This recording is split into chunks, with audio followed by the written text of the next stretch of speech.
guys, and happy Wisdom Wednesday. Let's reconnect with Ntombi and carry on with our about all things what happened to you. Hopefully we'll have a better connection this time and there'll be no echo.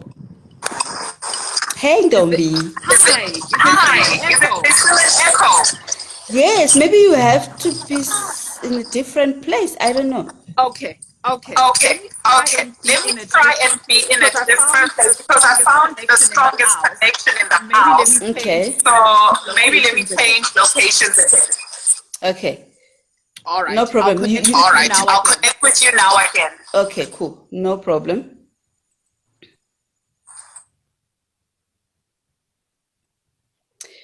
Okay, so I'm not gonna go off. I'm gonna wait for Ntombi to find a better spot. I'm just gonna share a little bit what inspired, this Wisdom Wednesday. We know that it's a hashtag that's popular on social media, and people are sharing some pearls of wisdom. I don't claim to be the wisest person around, but when I come across something that can help make me make informed decisions, then I'm able to share that with others. And so the first thing that I did was to take some quotes from my small pocket book called Destiny Path. It's a book of quotes. It's got 40 quotes that inspire purpose, that help you reach your destiny and or figure things out along the way, really. So basically that's what I started doing. And that book is still available, by the way. It's 50 Rand a copy. So if you're interested, hit me up here on social media, on Instagram, or on my website, www.amandamachaga.com. And you can DM me, we can chat. And today we're talking about What Happened to You. It's a book that was co-authored by Oprah Winfrey and Dr. Perry. And let's try connecting with Ntombi again. And see if we are successful. Hey, Hey. Oh, my word. Are we good? Yes. Okay. I can hear you nicely. I hope people can hear you well as well. But they'll tell us. Yeah. Right. So Ntombi, I wanted to know what made you interested in this book. What Happened to You by Oprah Winfrey and Dr. Perry. I think I'm a huge fan of Oprah Winfrey. And when the book came out, I knew I had to get a hold of it.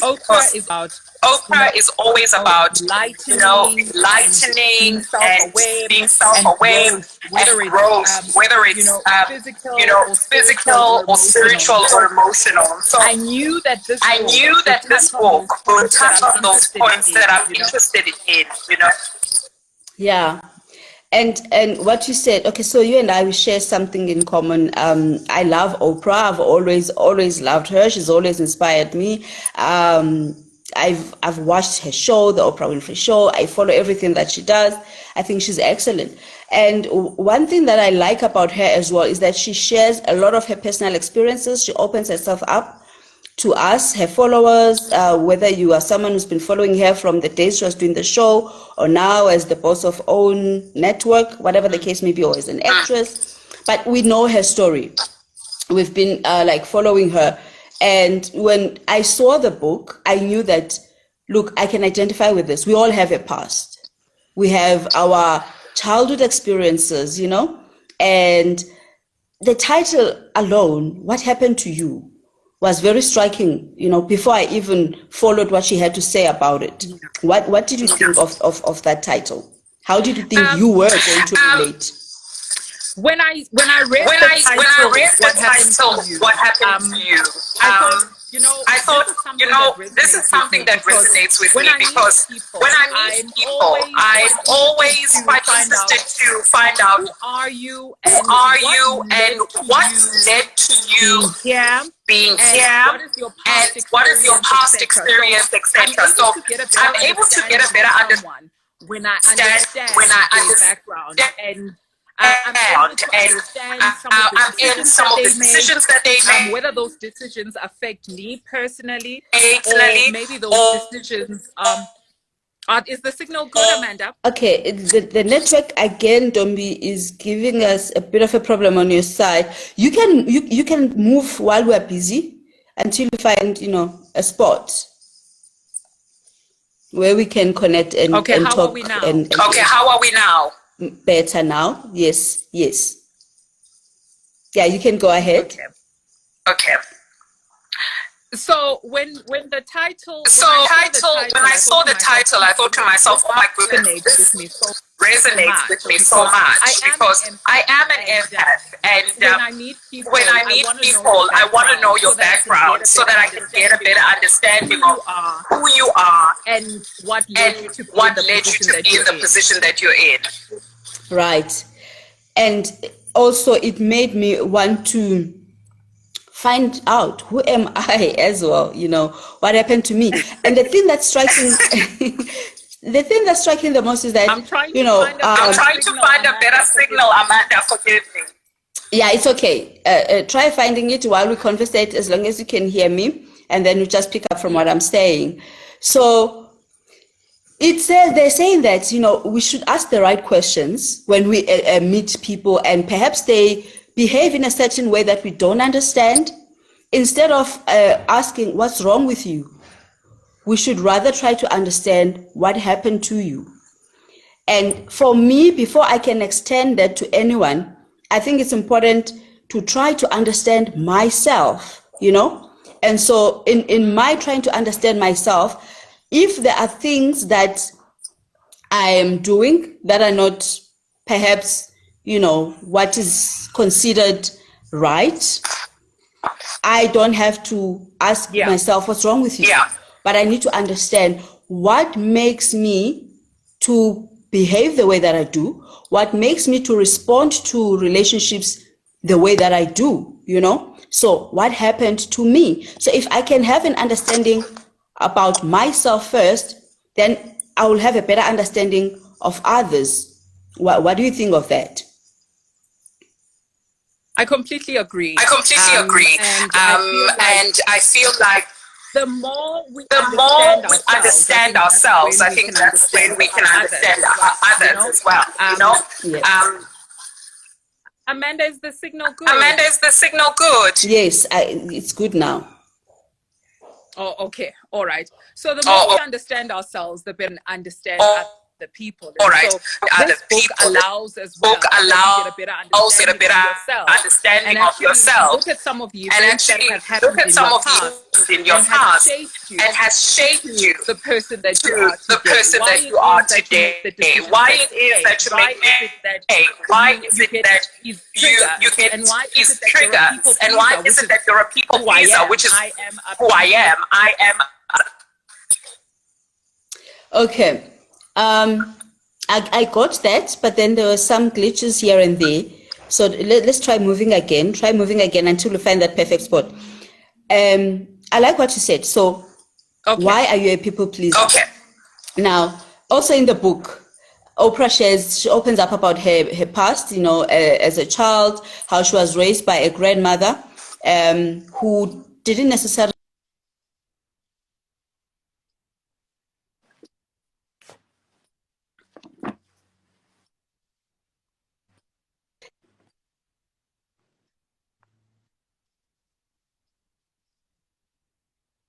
expected of you. It's okay for your elders to whoop you because you're not being a good child. And so not knowing that would affect you, growing up and as an adult, and it's inducing trauma as well. So I want us to share our experiences that made us relate to what we read. Of course, we haven't read everything. We're just tackling the first and the second part through our life experiences. We can just share a little bit. Okay. You can go ahead. For me, Amanda, it is my skin. It's my skin complexion. I have been the darkest child all my life. My cousins are light-skinned and they're fair. And this is something that I became very aware of from a very young age. And it was comments that was made by my grandmother. These are comments that were made by my aunts. And so I started internalizing all of that. And I think even now, it's something that I struggle with as a 37-year-old woman navigating this world. Feel like I am not enough. I still feel like when I walk into a room, I am not seen because of my skin complexion. And so, you know, I had to even stop myself from using filters, because I found that when I would find the perfect filter, it would often make me lighter than what I normally am. And so I saw a problem there, and I realized, Norman, something is not on. And it's something that, like I said, that I'm dealing with even right now as a grown woman. And I'm trying so hard not to pass this hurt down to my children, and actually nip it in the bud, because I have beautiful children, you know, and one of them is lighter, and then the other one is a little bit darker. And so I'm very much aware in raising them that I mustn't bring that up, or I mustn't make it an issue, because it isn't. And it is hurtful when it comes from your caregiver or the people, your close circle, your family, to say, actually, there's something wrong with you. Because you're dark, there's something wrong with you. And I've gone all my life just trying to make people love me and make people accept me. And I would find myself doing all sorts of crazy things in order for me to be accepted because of the skin. Right. It's very important what you're raising, Ntombi. I have two beautiful daughters. One is dark-skinned and the other one is light-skinned. The one looks like daddy, the other one looks like mommy. And we've instilled in them that, you know, they're beautiful, and they look different, of course, but they're beautiful. Dark is beautiful, light is beautiful. And if there's anything like that once, like for instance, there were some kids at school that were calling my little one yellow bone, and she didn't like that. And I was like, I understand, because in a way, we're trying to say that light is better, you know, and that the dark-skinned ones, they have to struggle with their, you know, their complexion as if they are not beautiful. So having conversations where you tell them that you are both beautiful, you are different, yes, but you're beautiful. Your skin complexion, your tone doesn't define who you are. It actually makes you who you are, and you are beautiful in your unique way, right? Yeah. So that's beautiful, Ntombi.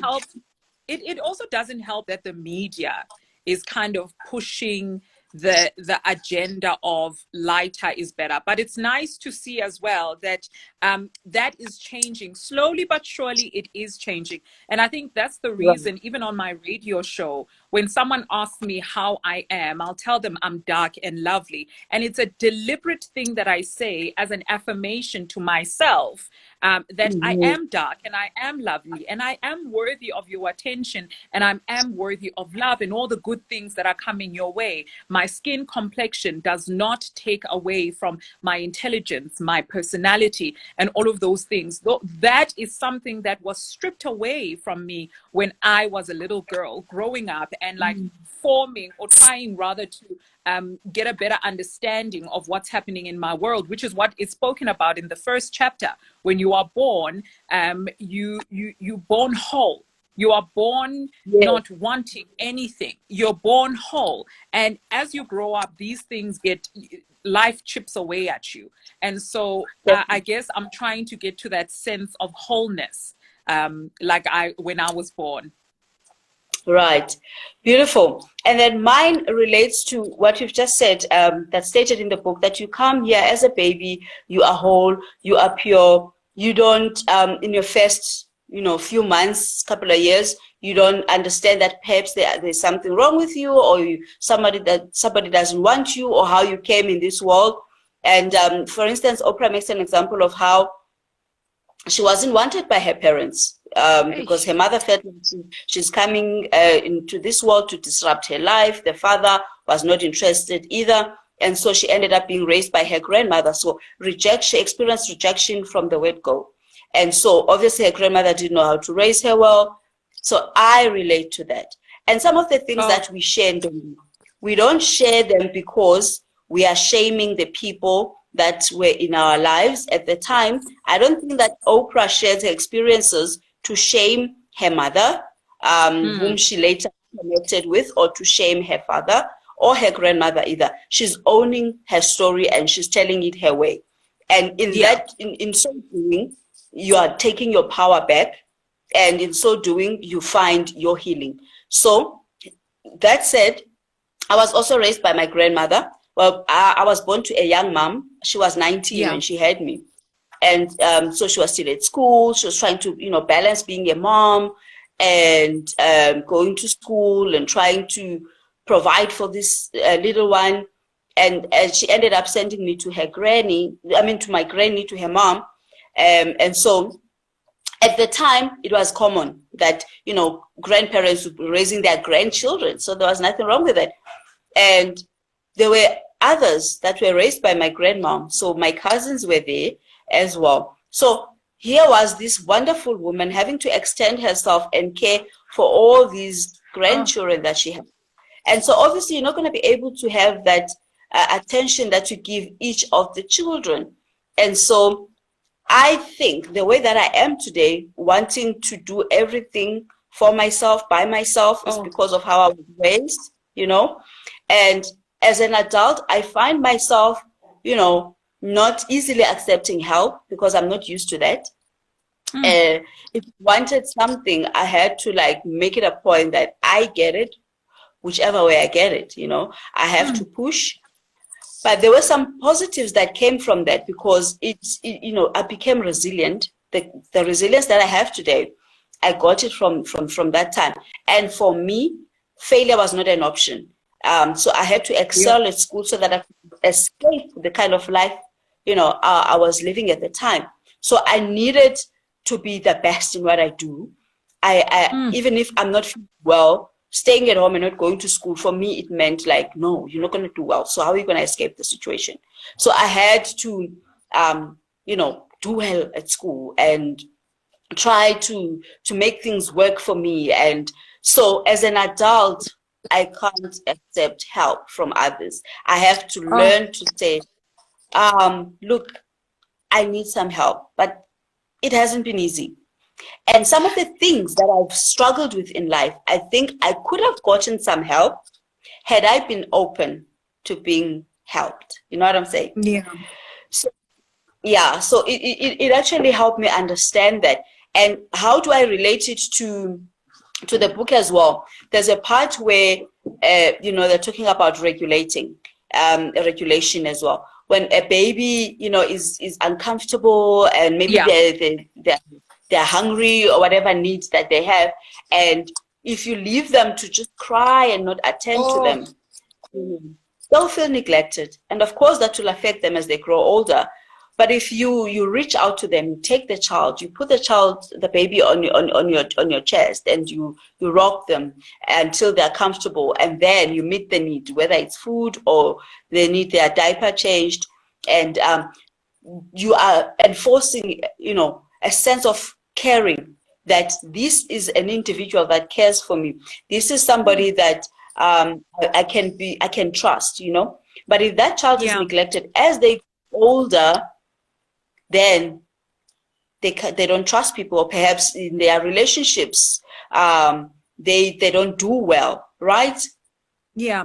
You know what I love about the book is the practical examples that Dr. Perry uses, because, it's brilliantly written, by the way. And I think it's just a lovely read where he gives examples, real life examples of people that he's actually dealt with and interacted with and helped, He makes examples of a young boy that actually had been in foster care, if I'm not mistaken, had been in foster care and was actually separated from his siblings, and just observing how he behaved when his teacher was trying to, of course, teach him, and some of the triggers that would that would trigger him. And, if you read the book, you'd find that something as simple as a fragrance, a smell of something can instantly trigger you and send you back to, maybe a state where you felt helpless, a state where you felt like your needs were not met. And that, of course, then makes you stressed out, and then you act out. And so I found that very, very, very helpful as well. And I started reflecting on myself as a parent. How am I, regulating my children and meeting them at their needs? Am I continuing the cycle of brokenness, as it were? Because I feel like our caregivers didn't know any better. I really feel like they were also at a point or a place, and helplessness and brokenness. And now they are supposed to raise these individuals while they are broken themselves. And so there's a responsibility that we need to take and not repeat this when we are raising our children. So I then started reflecting on my own parenting style and to find out whether, am I meeting my children's needs? Am I regulating them when they are under stress, when they need me, whether it is from an emotional point of view, whether it's from a physical point of view? Am I meeting their needs? And that kind of like opened me up, because I think you know this, Amanda, but I am divorced and now married. And so I then went back to how that impacted my children, and whether this is now something that they are going to have to heal from, because ultimately they didn't make that decision. I made that decision, but it's still going to hurt. True, Ntombi. And I like what you said, that, this book gives you an opportunity to reflect and check, okay, so now, having been aware that how we are regulated, how we were regulated, contributed to the kind of people that we are today and the relationships that we're able to hold and be involved in. How am I then making it a point that, I'm there for my children and I don't repeat, what was done to me? And like you said, it's not like people were intentionally, in our case, neglecting or saying mean things to you because of the color of your skin, because of the complexion of your skin, or my grandmother wasn't necessarily neglecting me because she just wanted to do that. She was overwhelmed. She had all these needs that she had to take care of, and in the process I felt alienated, I felt neglected, and I felt that in order for me to survive, I'm like, I have to rise up and make sure that everything I do it myself. And later in life, I wasn't able to accept help. So it's a constant reminder to say, oh my goodness, try to be there. Try to tuck your child in bed if you can. Read them a book if you can. Because the kind of work that we do as well, it doesn't necessarily allow us in terms of the hours. So we don't beat ourselves up, but we try to do better. And also the examples that they're using in the book, the examples that we can relate to, and because of what we see around us, there are people that we talk to that have had experiences in life, and these examples make us understand the people that we come across, right? Amanda, no, that is so true. I think empathy is something that we also have when we are navigating in this world, because we are interacting with broken individuals. We are interacting with people that, are reacting not because they know better, because that's just how they wired up. I think Dr. Perry makes a great example of how your brain is wired up and how you internalize most of the things that are coming, most of the things that you experience. You internalize them. That becomes how your brain is shaped, emotionally, physically, and that's how you start reacting to certain things or stimuli that are coming your way. And I think we need to navigate this world with the greatest empathy, because you don't know what people have been through. Right. And asking the right questions. What happened to you? Not what's wrong with you.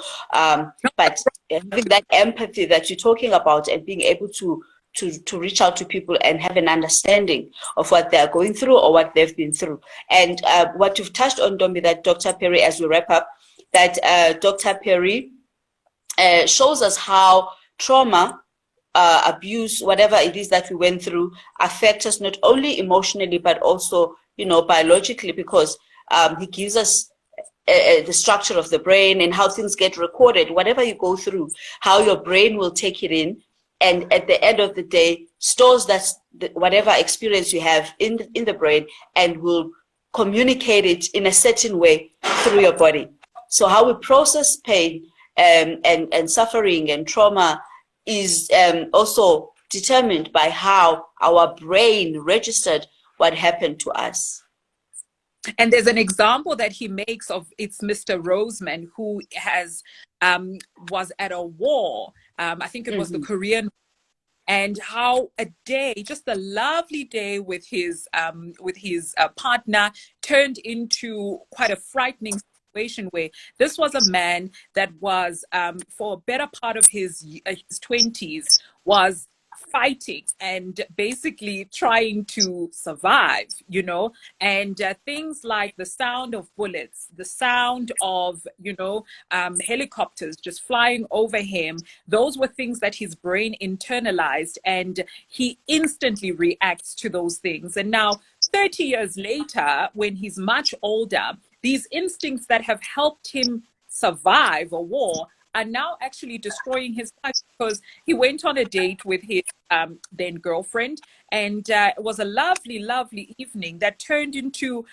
quite a horrific incident when he heard a motorbike, I think that had broken down, and to him, his brain signaled gunshots, and he literally ducked for cover, and he found himself hiding underneath a car, if I'm not mistaken, and he even hit his girlfriend, who was trying to, of course, comfort him at the time. But he went, when he internalized the sounds coming from that bike, he thought it's guns, which meant I need to duck, so that, because my life is threatened. And how often, Amanda, do you know, when you hear something, your body just instantly reacts to it, whether it's a twitch or it's something, but because you've heard this thing and you don't even think twice about it, but your body just twitches, because your brain is wired in such a way that it is trying to protect you, and it is trying to, you know, save you. And so when it hears something that could potentially be life-threatening,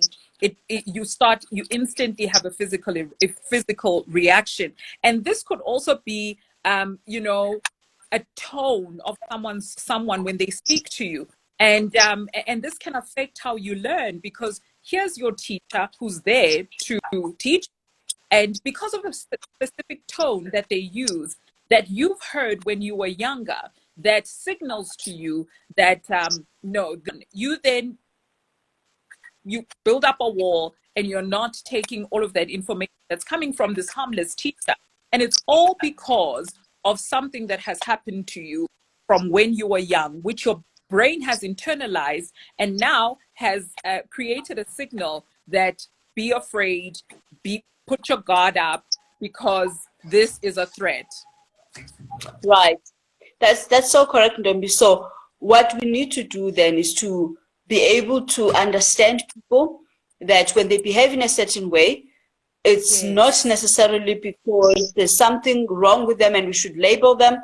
Yes, maybe there's a behavior that needs to be corrected, but if we understand what triggered that behavior, like you're saying now, there are triggers that will bring certain experiences that we had in our past. That's what people who have PTSD, you know, behave like. If you were in a war zone and then you come back and you join people in normal society, and there are triggers all over, it sends you into a panic mode, flight, fight, whatever the case may be. So there's a lot that human beings, and this is what this book is helping us understand, that as Amanda, there are experiences that I've been through in life that shape the kind of a person that I am today. And if it's something that is out of the norm, then it's okay to seek help. But then I have to understand what happened to me, not what's wrong with me, what happened to me, and then reach out and get the help that I so struggle to try to get. But thank God that I'm aware right now that when something calls for help, even if I feel uncomfortable, I should seek the help that I need. And for me, especially in this day and age where there's a lot of stuff that affects our emotions, I'm able to reach out to a psychologist. Nothing wrong with that. We have to take very good care of our mental health. And the reason why sometimes we find ourselves in the state that we are in mentally, it's because of our past experiences. And so if I've got somebody that I'm talking to, it will help me understand myself better, and it will help me do better. And I'll be able to get some advice on how, to try to do things differently if my behavior is considered to be somehow not, what it's supposed to be. So it's really helping us understand people, understand ourselves, seek help when help is needed. Talk to a psychologist, talk to a church counselor, talk to somebody that you trust that can be able to help you. And I think one of the things, as we wrap up, is that I wish this book could be translated into policies and into how we, help people that are really struggling, people that repeat offenders, people that keep finding themselves in a vicious cycle of, constantly being in jail, or a child that is maybe having difficulties at school. And I wish we could ask not what's wrong with you, but what happened to you, so that we can get a better understanding of what happened to this individual and why is it that they are acting this way. And I think once we do that shift, because that question does, it shifts your mind, because when you say to someone, what's wrong with you, it's very judgmental, and it's like speaking down on them. But when you're saying what happened to you, I think it opens up a conversation where we can be to people's struggles, and we can also assist them as individuals, not as a collective, but as an individual, and find out what exactly it is that you need and how we can regulate you. Yes, most definitely, how we can regulate you. And I'm sure self-regulation is a thing as well. Thank you so much, Ntombi. Thank you so much. The network was not so kind on your side, but I'm sure people heard us. So yeah, this right here, it has a lot of points that will help you understand yourself and understand others and make wise decisions as well. Thank you, Ntombi. And I will keep sharing points as I continue reading this awesome book. And I would urge everybody to buy it. It will definitely assist you in understanding yourself better and understanding other people as well. Thank you, Amanda. Thank you so much, definitely. And thank you guys for joining us. It's been wonderful having you on this Wisdom Wednesday. Get the book. And also, once you edit, get Destiny Path. We'll be sharing from it next week as well. Thanks, Toms. Bye.